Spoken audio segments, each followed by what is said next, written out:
es por tu gran amor y tu perdón que puedo entrar en tu ser.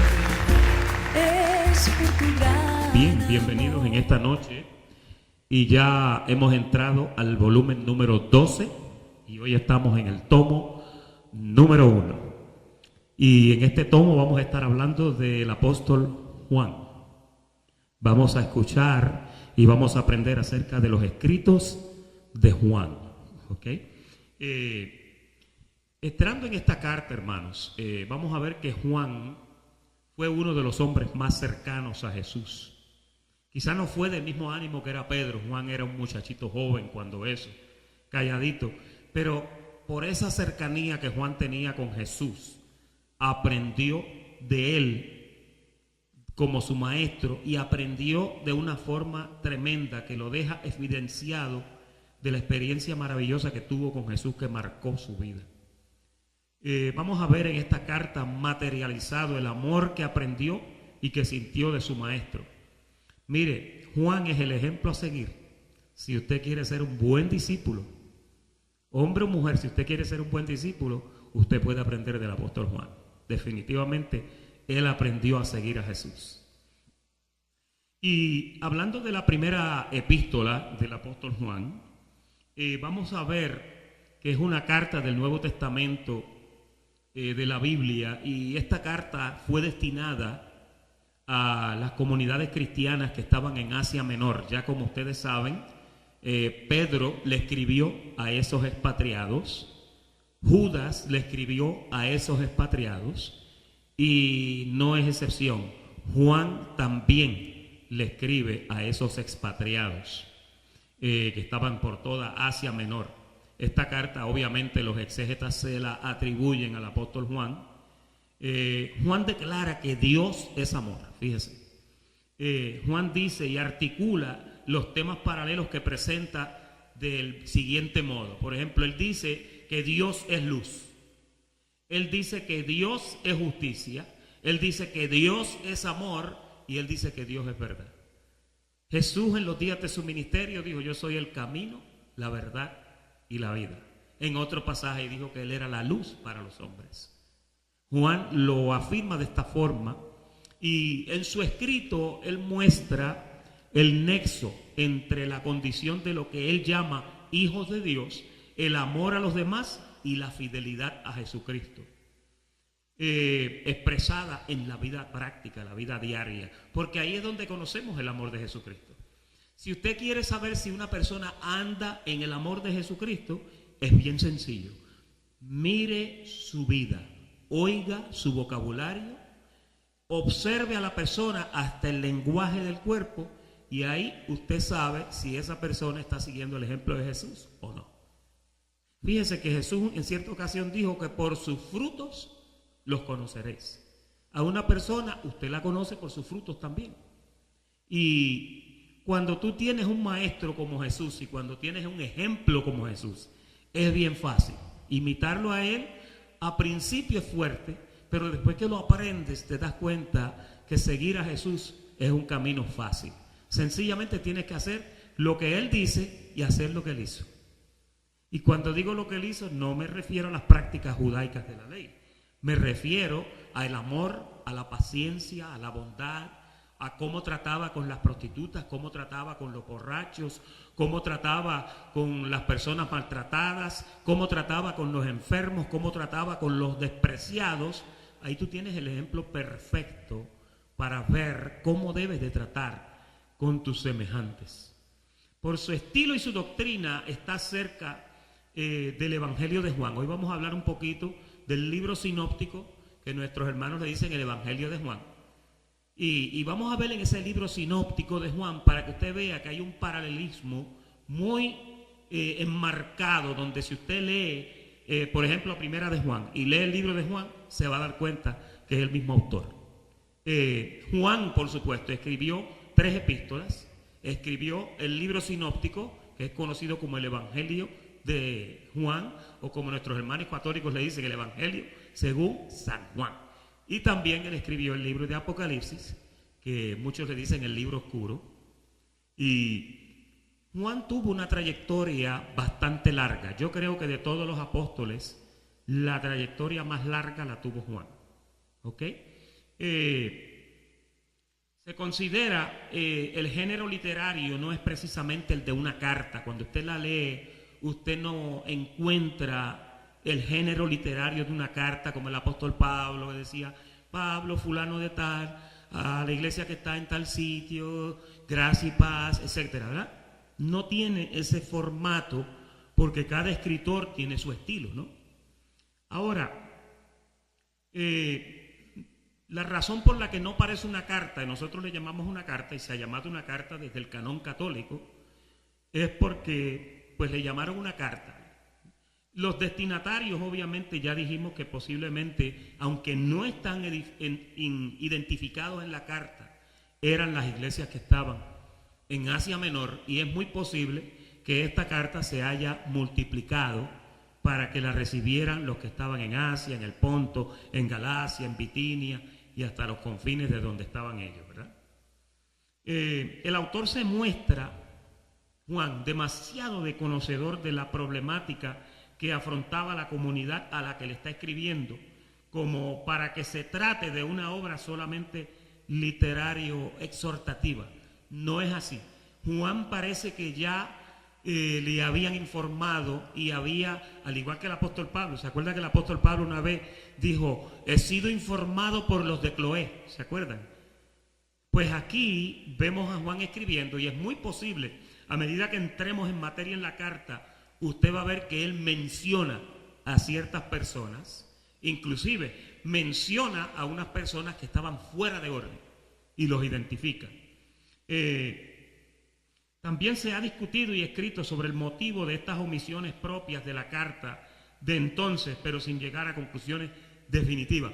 Hay muchas lagunas por los exégetas bíblicos y los estudiosos acerca de esta carta. El autor hace notar y pesar la autoridad que tiene y que le viene por dar testimonio de las cosas que él había visto y había oído. Hoy cuando hablemos ahorita un poquito de la entrada, la apertura de la carta, usted va a ver que Juan no fue un observador como Lucas, Juan no fue un observador como Mateo, sino que Juan vivió muchas de las cosas que él está afirmando.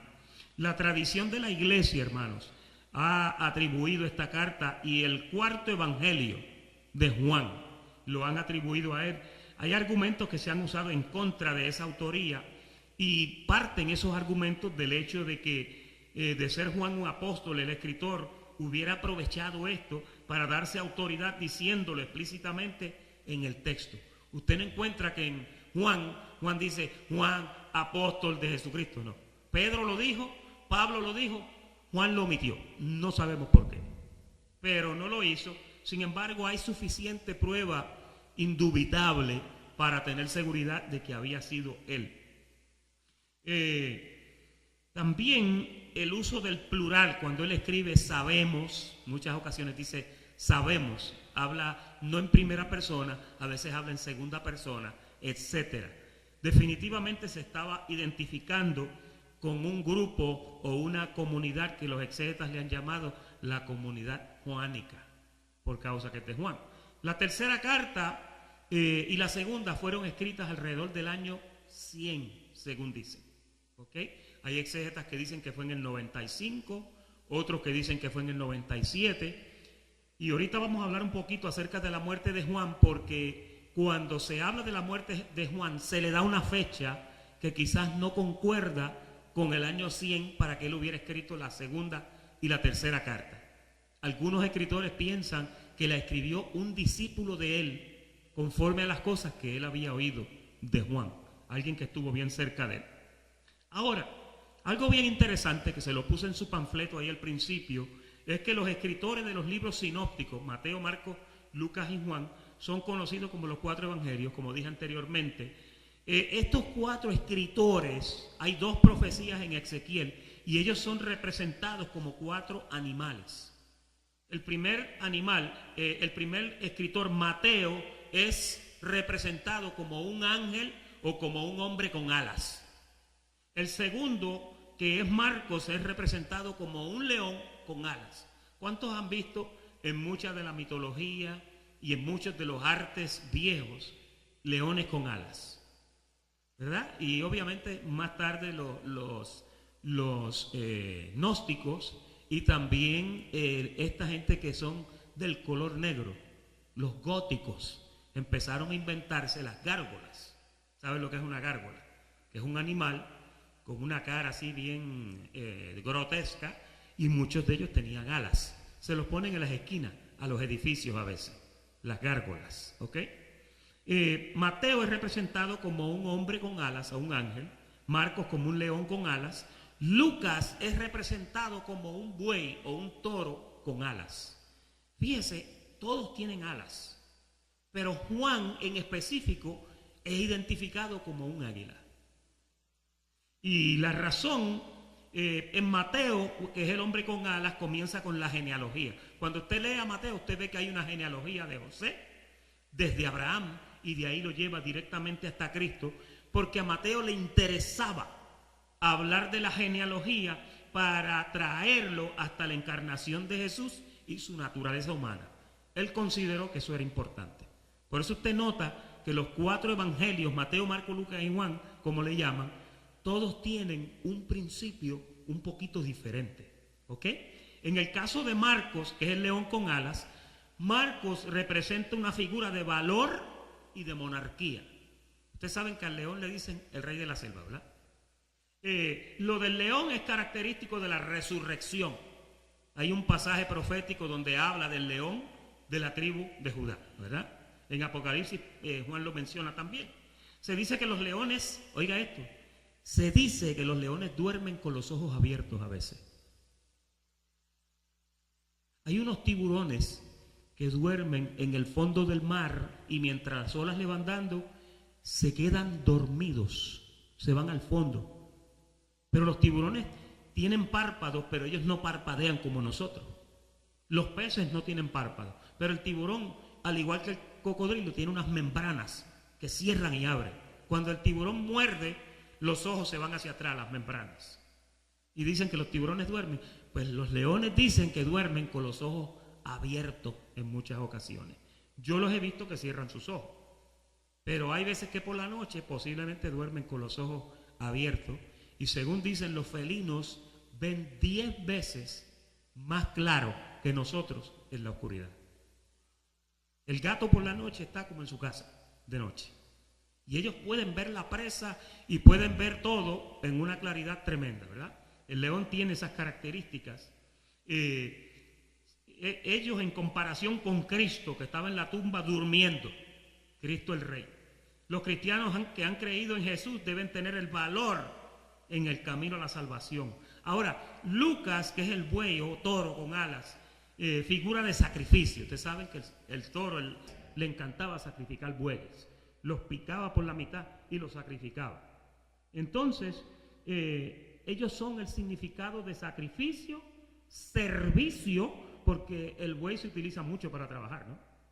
El que hacía los arados y los carros y todo eso, al buey lo utilizaban para eso, lo utilizaban para trillar la tierra, pero también el buey es símbolo de fuerza. Fíjese, Lucas comienza su libro con el oficio del sumo sacerdote. Él habla de Zacarías. ¿Se acuerdan Zacarías, el que quedó mudo cuando llegó al templo porque no creyó lo que el ángel le había dicho del niño y se quedó mudo y le dijo, hasta que no tengas al niño en tus manos, no vas a recibir la voz otra vez? Entonces Lucas es el que registra ese dato. Mateo y Marcos no tocan ese dato. Ellos tocan otras cosas y después entran al historial, ¿verdad?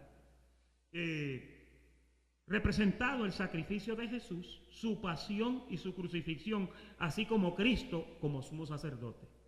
Lo del toro y del buey significa que los cristianos deben estar dispuestos a sacrificarse, no a matarse, pero a sacrificarse en el camino del Señor, a estar dispuestos a pagar el precio que sea por seguir al Señor. Hay gente que dejan al Señor por cualquier cosa. La piña se pone agria y ya se van y se olvidan del Señor. Dios está interesado en saber que tú vas a estar cerca de Él, no importa cuáles sean las circunstancias. Si cuando la cosa se pone fuerte tú reniegas, entonces estás mal. Ahí hay una foto de Juan, está obviamente una rendición artística, y al lado de él tiene un águila, porque Juan representaba un águila, una figura de los cielos, interpretado por muchos exégetas como mirar directo al sol. Dicen que el águila es la única criatura que puede mirar directamente al sol.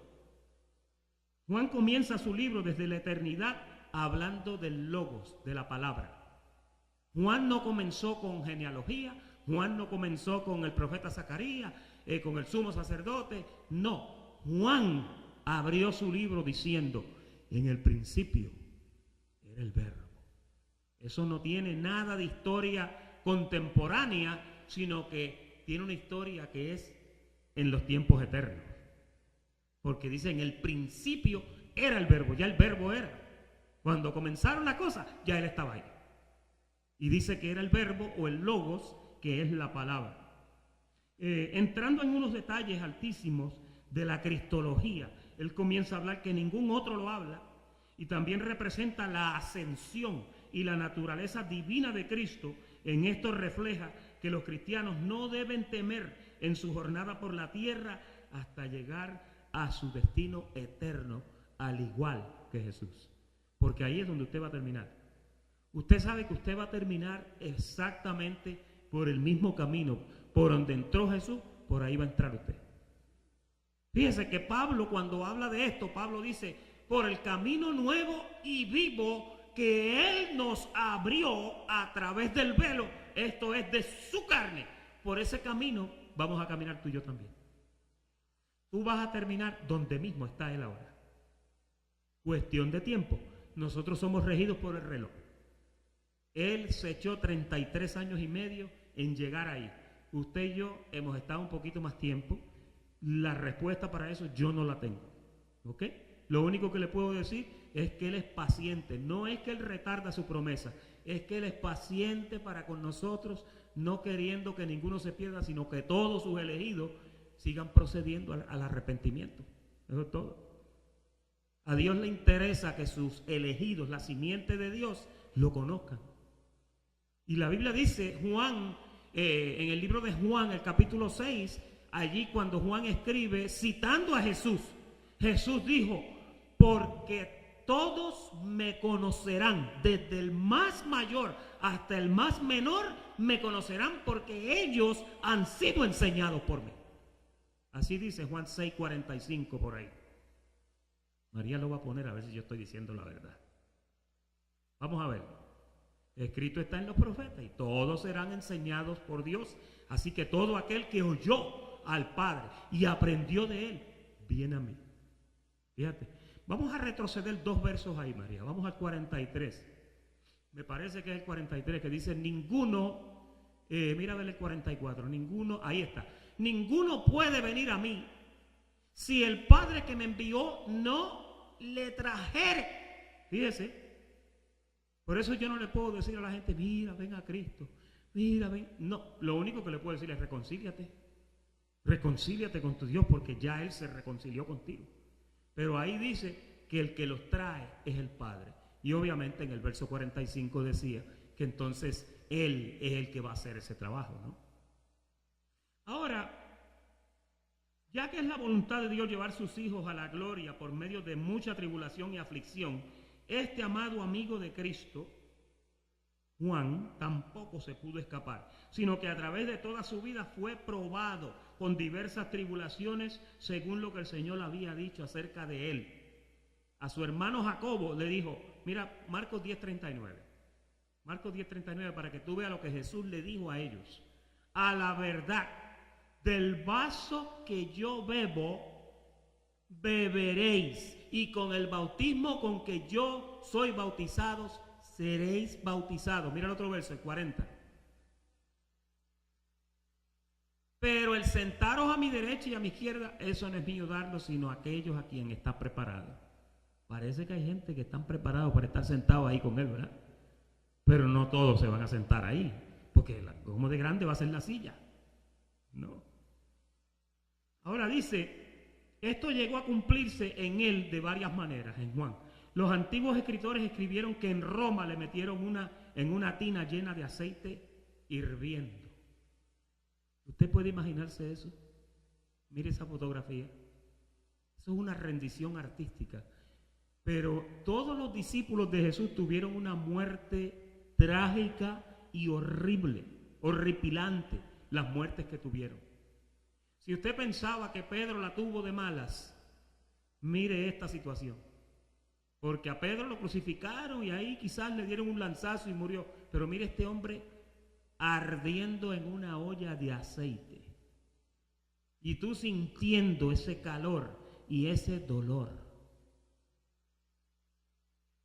Iba a decir un chiste, pero no lo voy a decir. Ahora, milagrosamente de ella fue salvo, el mérito del cual dejamos sin dudarlo. También según las escrituras es cierto que a él le tocó pasar largo tiempo en la desértica isla de Patmos. Ustedes saben que él fue desterrado y lo tiraron en una isla de Grecia que se llama Patmos, donde le tocó pasar largo tiempo según las escrituras. Es cierto que a él le tocó pasar ese tiempo en esa isla. Con respecto a ellos, Juan mismo hace esta declaración. Yo, Juan, dice en Apocalipsis 1:9, yo, Juan, su hermano, tengo parte con ustedes en la tribulación, en el reino y en la paciencia de Cristo. Estaba en la isla llamada Patmos por causa de la palabra de Dios y el testimonio de Jesucristo. Desterrarlo significaba, cuando una persona era desterrada, era que era expulsado de su tierra y mandado a un sitio aislado. En una isla no podía irse para ningún lado. No podía hacer una balsa como lo hacemos hoy día, que hacemos una balsa y nos vamos, pero ahí no había para hacer eso. Pero ¿por quién o por qué había sido desterrado a esa desértica isla?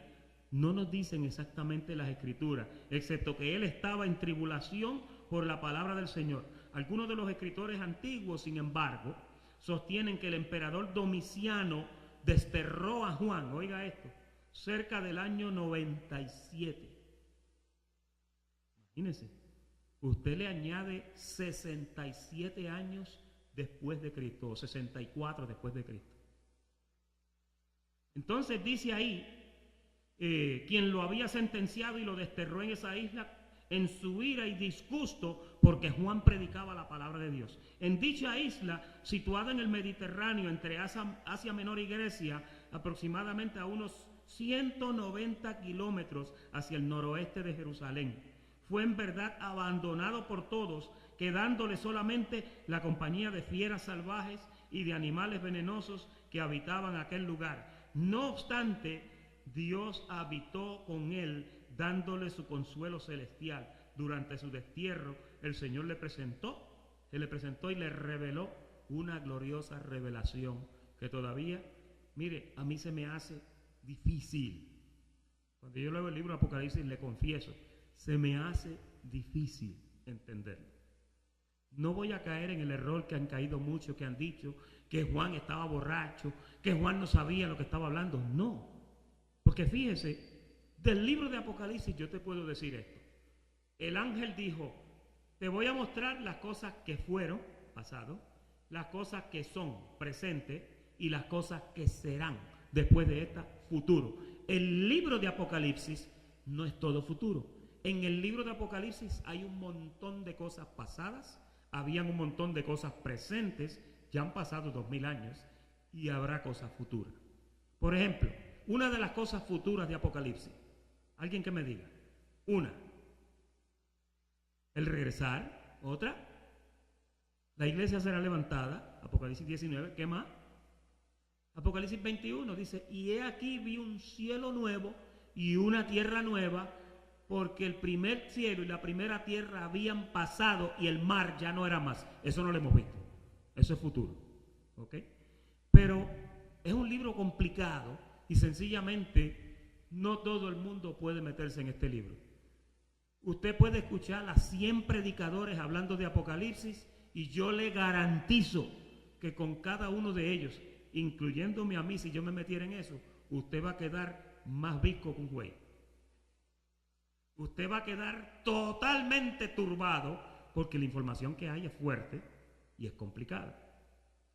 Mire, esa información la compartió este hombre que estaba solito, que fue, en mi opinión, el hombre que más cerca estuvo de Jesús. La tradición nos dice que Juan fue llevado a Roma y el emperador Domiciano ordenó quemarlo con aceite caliente. Algunos dicen que murió mártir, otros que se salvó del martirio y que fue desterrado a la isla de Patmos, donde escribió Apocalipsis. Fue maestro de Policarpo en Esmirna. Y Policarpo era un tremendo maestro, ¿verdad? Entonces, usted se da cuenta ahí que Juan encierra unas verdades tremendas. En su panfleto,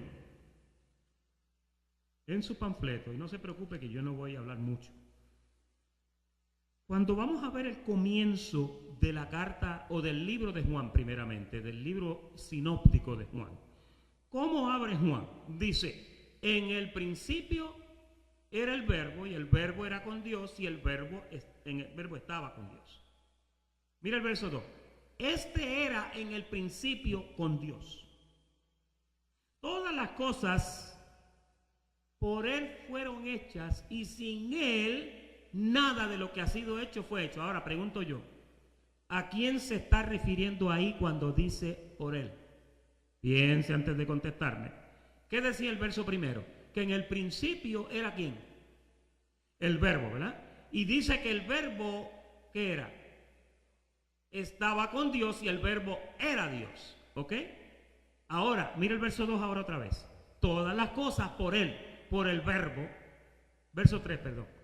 Todas las cosas por Él fueron hechas, y sin Él, verso 3, nada de lo que fue hecho es hecho. Verso 3, Mariaita. Sin Él nada de lo que ha sido hecho fue hecho. Fíjate que Juan responsabiliza a Jesús por la creación del universo. ¿Sí o no? Eso es lo que está diciendo ahí. Ahora, hay algo que a la gente le causa muchos problemas, y es que, volvemos al verso 1. Cuando dicen el principio era el verbo, número 1, y el verbo estaba con Dios, y el verbo era Dios. Parece que hay dos personas, ¿verdad? Si usted busca la palabra verbo en el griego, dice logos. En el principio era el logos. Cuando tú buscas la palabra logos, translitera del griego al latín, y cuando llega del latín al castellano, a lo que se refiere es a palabra. Fíjate, Dios y su palabra siempre han sido uno. Dios nunca se ha separado de su palabra. La palabra de Dios es la que identifica a Dios. Todo lo que nosotros hablamos aquí es de la palabra o de las palabras de Dios. Todo lo que escribieron los profetas son los logos, las palabras de Dios. Mira el verso 4. Verso 4. En Él, ¿en quién? En el verbo, en la palabra. Estaba la vida, y la vida era la luz de los hombres. Ahora mira el verso 5. La luz en las tinieblas resplandece, y las tinieblas no prevalecieron contra ella. ¿De qué está hablando Juan ahí en el verso 5? Hablando de la creación. ¿Se acuerdan que todo estaba desordenado y vacío?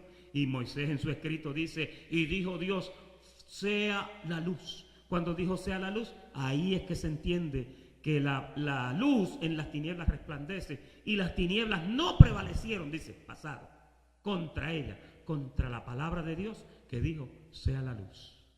Qué interesante eso, ¿verdad? Ahora, vamos a Primera de Juan, y estamos ahora siguiendo el panfleto.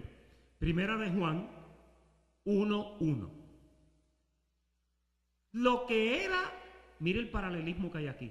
Usted acaba de leer el libro sinóptico histórico de él. Ahora, mira lo que dice Juan aquí. Lo que era desde el principio, eso es Juan 1:1. En el principio era el verbo. Ahora mira, lo que hemos oído, porque él está hablando ahora en primera persona y él es un testigo ocular. Mira lo que dice, lo que hemos visto con nuestros ojos, lo que hemos contemplado y lo que ¿qué? Lo que palparon nuestras manos tocante a qué. ¿Ves que ahí se ve Juan 1:1, el principio era el verbo? Aquí en la primera carta él te dice tocante al verbo de vida. Hay un paralelismo perfecto donde ya con esos dos versos usted sabe que el que escribió aquello también escribió esto. ¿Sí o no? Entonces ahora vamos al verso 2. Porque la vida fue manifestada y la hemos visto y testificamos y os anunciamos la vida eterna, la cual estaba en el Padre y se nos manifestó. Hay una versión que dice, y se nos mostró, se nos dejó ver. La vida de Dios se dejó ver por medio del cuerpo de Jesús. Dios, dice Pablo, fue manifestado ¿dónde? En carne. Juan dice, la vida fue manifestada y la hemos visto y testificamos y os anunciamos la vida eterna, la cual estaba con el Padre. Eso se parece a, y el verbo estaba con Dios, con el Padre y se nos manifestó. Mira el verso 3. Lo que hemos visto y oído, eso os anunciamos, para que también vosotros tengáis comunión con nosotros y nuestra comunión verdaderamente, oye, es con el Padre y con su Hijo Jesucristo. Conocimos al Hijo, pero por medio del Hijo nuestra comunión en realidad es con el Padre. Qué tremendo eso. Mira, cuando Jesús le habló de esto a Felipe, Jesús le dijo a Felipe, el que me ha visto a mí, ha visto también al Padre. Es más, mira Felipe, desde ahora ya ustedes conocen al Padre. Y allí claramente por su boca Jesús le dijo a Felipe que el que lo conocía a él, conocía al Padre. Porque el Padre, él dice, somos uno. Él decía, ¿no creéis que yo soy en el Padre y el Padre en mí? Así que desde ahora ya le conocen. Porque Felipe, ¿qué fue lo que preguntó? Muéstranos al Padre y nos basta. Felipe pensaba que el Padre era alguien separado de Jesús. Y eso no puede ser. ¿Cuántos creen eso? Si tú tuvieras a Jesús aquí y pudieras también ver al Padre allá, ¿cuántos dioses son ahí? No, pero ¿cuántos dioses? Si tú ves a Jesús aquí y de momento también ves al Padre acá, ¿cuántos dioses son? Son dos dioses. Ahora, si son dos dioses y Jesús es el Hijo, tenemos que llegar en algún momento a la conclusión de que hubo un tiempo cuando el Padre estaba solo y el Hijo no estaba. ¿Sí o no? Pero es que en todas las Escrituras, aquí mismo lo que leímos de Juan, cuando Juan habla de Jesús, Juan dice que todas las cosas fueron hechas por Jesús. Y dice en su libro sinóptico que en el principio era el verbo y el verbo estaba con Dios y el verbo era Dios. Diga, Dios es uno. Todo lo que nace por un vientre se llama hijo, ¿sí o no? A menos que sea un fenómeno que no entendamos. Pero todo lo que es parido se llama hijo. Todo lo que es concebido empieza y termina como un hijo, ¿sí o no? ¿Qué era el hijo entonces para usted? El hijo era el cuerpo donde Dios habitó, ¿sí? ¿Cómo dice la Biblia que María quedó encinta? ¿Cómo el ángel le explicó a María? Le dijo, Dios, el Espíritu vendrá y hará sombra sobre ti, estará sobre ti y entonces vas a quedar encinta. Eso es una concepción, una cosa tremenda. Cuando tú piensas en eso, la cabeza humana no te da para más. Yo no entiendo, yo esto por fe lo recibo, yo no puedo explicarte esto más de lo que te estoy diciendo, porque es que es muy complicado. Pero el Espíritu Santo hizo sombra sobre María y ella quedó encinta. Y cuando ese santo ser nació, se llamó Emmanuel, que lo que significa es que Dios con nosotros. Y cuando Jesús por su boca dice, toda la potestad me es dada en el cielo y en la tierra. Fíjate, Pero cuando él estaba en su vida, él decía, mi Padre que me la dio, mi Padre que me envió, yo tengo que hacer la voluntad de mi Padre. Eso no te lo reveló carne ni sangre, sino mi Padre. Todo el tiempo le daba el crédito al Padre, porque el que llevaba la gloria era el Padre, porque en realidad él era el Padre. ¿Sí o no? No, pastor. Dios el Padre se quedó en el cielo, en el trono, y Jesús estaba en un tronito, y él bajó, y el Padre lloró, y se sintió mal porque su nene estaba sufriendo. Cuando tú haces esas cosas, lo que tú estás haciendo es que estás humanizando a Dios. Estás carnalizando a Dios. Y Dios no es carne, Dios no es hombre, Dios es espíritu. Aún Jesucristo era espíritu. Me desvié. Pero ese es el tema más rico que hay de la deidad. Vamos ahora al verso 4. Estas cosas os escribimos para que vuestro gozo sea cumplido. Síguelo, María. 5. Este es el mensaje que hemos oído de él y os anunciamos. Dios es luz y no hay ninguna tinieblas en él. Oye, qué claro habla Juan. Si decimos que tenemos comunión con él, oye, que ahora comienza a aplicar ese principio de unidad de Dios, comienza a aplicárselo a los destinatarios de la carta, quienes sean, incluyéndonos a nosotros. Dice, si alguno dice que tiene comunión con él y no anda y andamos en tinieblas, mentimos y no practicamos la verdad. Pero si andamos en luz, como él está en luz, tenemos comunión unos con otros y la sangre de Jesucristo nos limpia de todo pecado. Sigue el otro verso.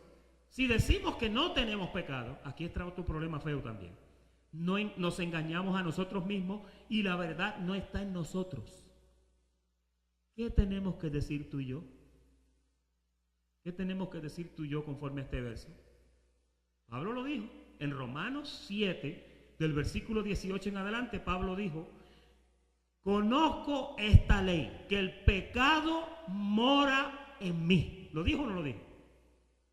Ahora él decía, yo no ando conforme a ese viejo hombre, yo ando conforme al nuevo hombre, creado según Dios. Ese está perfecto, ese no tiene pecado. Pero el vehículo donde tú andas, Pablo le llama el cuerpo pecaminoso carnal. Y eso es lo que es. Nuestro cuerpo es un cuerpo pecaminoso carnal. Mira el verso 9. Si confesamos nuestros pecados, Él es fiel y justo para perdonar nuestros pecados y limpiarnos de toda maldad. Ahí está hablando de tu conciencia. Ahí no te está diciendo que si tú andas en pecado te vas a perder. No. Ahí te está diciendo que si tú estás haciendo algo que está incorrecto, tú debes de pedir perdón por ese pecado. Te voy a decir algo. Si tú pecaste contra alguien, no vayas a pedirle perdón a Dios. Si yo peco contra ti, yo no tengo que pedirle perdón a Dios, yo vengo a pedirte perdón a ti. En el momento que yo te pida perdón a ti y tú me perdones y estemos unidos otra vez, el Señor allá arriba dice, tranquilo el hombre, está todo bien, no tienes ni que hablar conmigo. Fíjese, una vez Jesús dijo, si tú vienes al altar a traer una ofrenda y te acuerdas de que alguien te hizo algo, ahí no dice si te acuerdas que le hiciste algo a alguien, no. Si te acuerdas de que alguien te hizo algo, pon tu ofrenda ahí, ve donde la persona, perdónalo, reconcíliate con él y después vienes y ofrendas y das tu ofrenda. Lo que estamos diciendo es que tú no puedes vivir en pecado todo el tiempo sin arrepentirte. Cuando tú pecas, tú tienes que arrepentirte. Y eso no es un arrepentimiento para salvación, es un arrepentimiento. Lo justo y lo razonable es que si yo te ofendo, yo te debo una disculpa, ¿sí o no? Si tú me ofendes, tú me debes una disculpa. Y hasta que yo no me disculpe contigo, tú no vas a estar tranquilo. Pero en el momento que yo venga y te digo, mira, fallé, perdóname, metí las 4 contigo, perdóname. ¿Me perdonas? Bueno, yo te perdono, pero no olvido.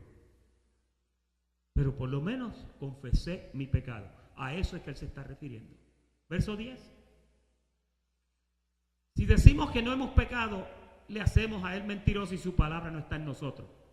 Oye, como él comienza a arremeter contra los destinatarios con esto, porque él sabía que habían problemas en las iglesias de que las personas no se perdonaban, de que pecaban unos contra otros y no se perdonaban. Mire, Pablo dijo esto un montón de veces. Pablo lo dijo: confesaos vuestras faltas los unos a los otros, perdonaos los unos a los otros, así como Cristo nos perdonó a nosotros. Todo el tiempo lo estaba diciendo. Mira el capítulo 2 y verso 1. Hijitos míos, estas cosas os escribo. ¿Cuáles cosas?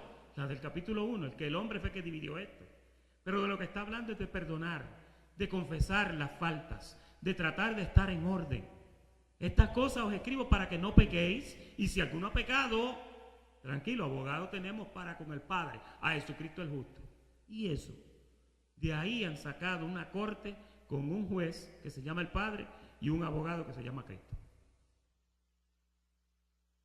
Y entonces la gente ahora, no, el abogado mío es Cristo. Cristo me va a representar a mí. Pero cuando tú analizas lo anterior a esto, te das cuenta que para este caso tú no necesitas un abogado. Lo que necesitas es no pecar contra tu hermano. Por eso le escribe: estas cosas os escribo para que no pequéis. Mira el verso 2.